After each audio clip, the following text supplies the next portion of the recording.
Romelia Soto de la carrera de Derecho primer semestre. Tengo el gusto de poderle exponer la línea del tiempo del contenido de nuestro semestre. Vemos que estudiamos la sociedad prehispánica y aprendimos que fueron civilizaciones muy desarrolladas, y aquí en Guatemala pues se estableció la cultura maya y fueron también muy avanzados en su cultura y desarrollaron las matemáticas y otras artes. Y después vemos que en 1494 sucedió la conquista y colonización de América. Vemos que aquí fueron conquistados por España y que también la colonización se dio de una forma, podríamos decir, un poco forzada, ¿verdad?, para los indígenas, y que aquí fueron medios impuestos a una religión y muchas cosas, ¿verdad?, que vinieron a incurrir en su entorno y en su cultura. También vemos ya en 1821 cómo sucedió la independencia. Aprendimos que Guatemala se desliga del Imperio Español y que pues se constituye ya un país con soberanía y con independencia, ¿verdad? Y empieza ya a surgir los estados. Y en 1834 aprendimos que ahí sucedió la República Federal. Se llamó también así República Federal porque aprendimos que se unieron los 5 países centroamericanos, y aquí también surge un 6º estado que aprendíamos que estaba aquí en Quetzaltenango, ¿verdad?, entre otras cosas. También vemos que en 1871 surge un régimen conservador. Aquí el que sobresale fue Rafael Carrer, y también aprendimos que hubieron guerras entre países centroamericanos, entre Guatemala, Honduras y El Salvador. Vamos viendo también ya que en 1871 se da la reforma liberal.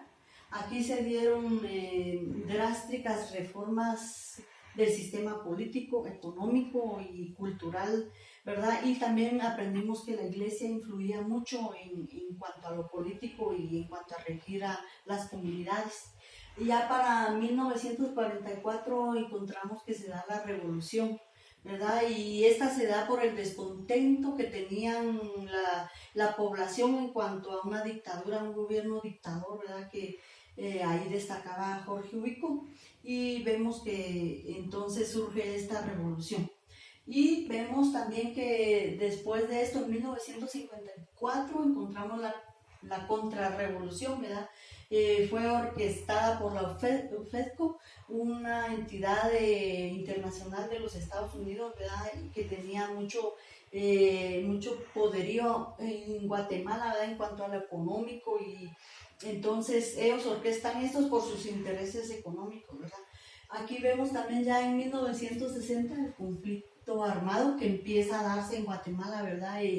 Y esto surge de que hay soldados subversivos descontentos, ¿verdad?, y forman una guerrilla, también apoyado por civiles. Y también vemos que aquí pues se da muchas cosas lamentables como masacres a los indígenas, y podemos ver también que aquí el presidente que encara esto en su mayoría fue Efraín Ríos Montt, ¿verdad?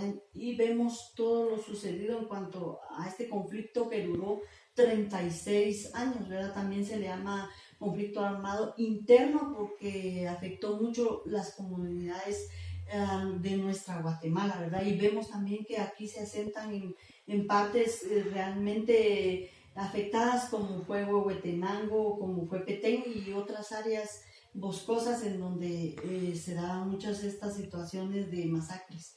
También ya vemos que en 1996, de 1960 a 1996, se da un proceso de paz en Guatemala.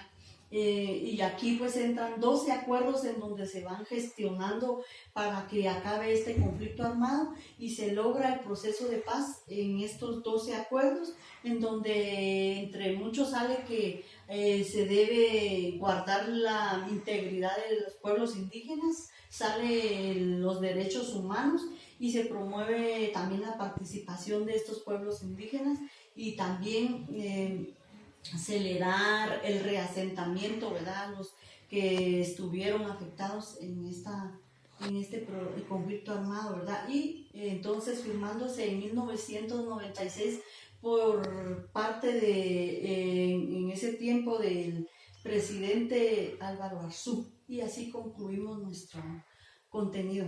Gracias, bendiciones, licenciado.